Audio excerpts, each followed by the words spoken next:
Hi, my name's Rob Ryder, speaking out of Cornwall, and I'd just like to do a video regarding communism. So obviously things are depending how you define something. What does the word mean? People have different definitions of fascism, communism, whatever. You can have a definition of anything. What do you actually mean? So there's a utopian definition, I think, of communism that goes beyond government and finances and everything, but we're not talking about that. What I'm talking about is central government running absolutely everything and the centralization of power. So that's my definition. You can disagree with what it's supposed to mean, but this is what I'm talking about. So we're looking at, everyone's focusing on the Klaus Schwabs and the World Economic Forum and the UN and all these big European Union organizations as these global leaders who were enslaving us. Yeah, they may be putting the plan down. We know the plan comes out of the UN, gets passed down to the European Union, or it gets passed down to London here, and then it gets passed down to all councils, and it gets passed into your local area. So these clowns in the UN and the World Economic Forum, which they are clowns, they've got no power, obviously. They just put the plan forward. And then they have their trained global leaders who are just mind controlled to push an agenda, which is mainly like saving the planet is the main part of it, the nonsense around that. And then that gets passed down nationally. And again, you have to be pushing the agenda or you won't get in a position of power. Then that gets passed down to the local councils, the same agenda.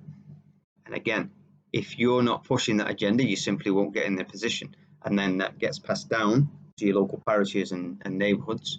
And again, all the local councillors and everything are pushing the same green agenda. Agenda 2030 was an Agenda 21. So I call it communism by stealth, because under my definition of communism, which is one global central government dictating everything, they're selling it as communitarianism.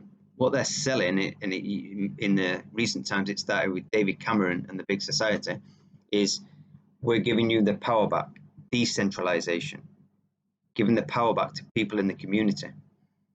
But if you look at the documents, so Cornwall Council, for example, will have a certain amount of power, but it's within limitations. They have to stay within the boundaries of what they're giving off the government. So it's like, yeah, you can do it your own way, but under these conditions. So that's not doing it your own way, is it? And then that'll get passed into your local community. Yeah, you've got now the power in your own community to make your own choices, but here are the boundary conditions. Yeah, so it's communism by stealth because it's been sold as community power, communitarianism, localism, when in fact it's the same agenda being pushed everywhere. I mean, it's an absolutely brilliant scam, and these people are unbelievable how they get away with it. But you have to understand the common purpose style training programs where you go through the program, you will pass the program and get a job if you take on the beliefs, and the beliefs are whatever the agenda is. Yeah, the Agenda 2030, the control system, and it's being sold as local community leaders, inspiring your community, giving back power to the community, when it's none of at all. So that's the structure of what we're going into. So if you look at that, there's no, yeah, you need to know where this is coming from, the UN, the WEF, etc. But there's no point in protesting against these people. They're so far detached from what's happening. It doesn't matter. Yeah, we need to highlight them, but there's no point in going for them. They're way out of our reach.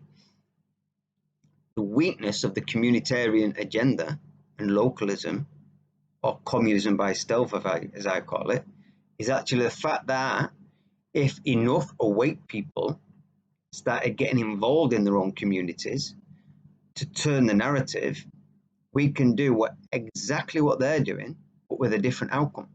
Yeah, they're infiltrating our communities with a global agenda. but it's been sold as community power. So if people then got involved in their own community and say, actually, we don't want that, that's the Achilles heel of the communitarian agenda, in that they're giving this power back to the communities under certain boundary conditions, but we can go in there and turn the narrative and completely reject it from the bottom. This is, if you want to be proactive, active, and stop this agenda because it's relentless, the councils are passing this agenda. I've been to a council meeting regarding the green agenda. Everybody was against it.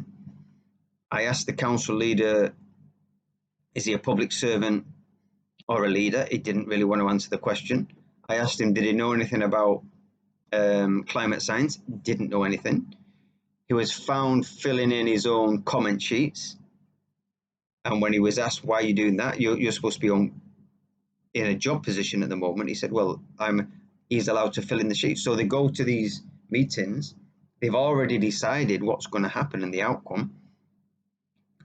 I was there, about 50 people. I think there's maybe one, possibly two, who were for what they were doing. And I'm only saying that because I didn't actually ask them people. I asked everybody. Everybody was against it. And yet they're still pushing ahead with it. So this is the common purpose mindset of leading beyond authority, which means they have no interest in your opinion. Yeah, they have no. That's why I wouldn't answer the question: is he a leader or a public servant? Because it doesn't matter. In there, some brainwashed to believe they are authority over you because you're so stupid you can't make any decisions. That's their mindset. That democracy, whatever that is, doesn't matter. Pushing the agenda on the public. It's no good shouting at Richie Sunak or Klaus Schwab or whoever's in the UN or them people. Then they're out of your touch. But the more people wake up to this, you do it at the base level in your local communities. So the first thing you've got to do is wake up as many people you can in your local community. And then you start going to council meetings with data and challenging these people. And then say, listen, we don't want it. You know, I asked him, this council leader, what gave him the right to declare a climate emergency a few years back in my name without asking me. And he said, oh, we don't have to ask you. He says, oh, yeah. There's no such thing as democracy. Your opinion doesn't matter. They're going to do it anyway. So sitting around and doing nothing ain't going to stop it. We have to get active in our local communities and do the same thing that they're doing. They're infiltrating our communities with a global agenda. Most of the people infiltrating don't even know about the agenda. Yeah, they've just been brainwashed into saving the planet and all these things are great for society. So the counter narrative to that is to get in, change the narrative, say we don't accept your narrative. And if enough people do it, they're not going to be able to push it because it's going to be obviously undemocratic, not wanted by the people, and against what they're saying, which is the same. Well, we're giving power back to the communities. Well, let those take it then. You know, we have to get involved on some level, whether it's talking to your neighbours, creating awareness, and then get to go to local meetings. You know, we have to change this narrative that's happened because it's totally, utterly relentless. And people have to get involved sooner or later. For me, I'd rather sooner, I'd rather not suffer, but it is what it is, you know, and collectively speaking, we will get what we deserve. Get involved.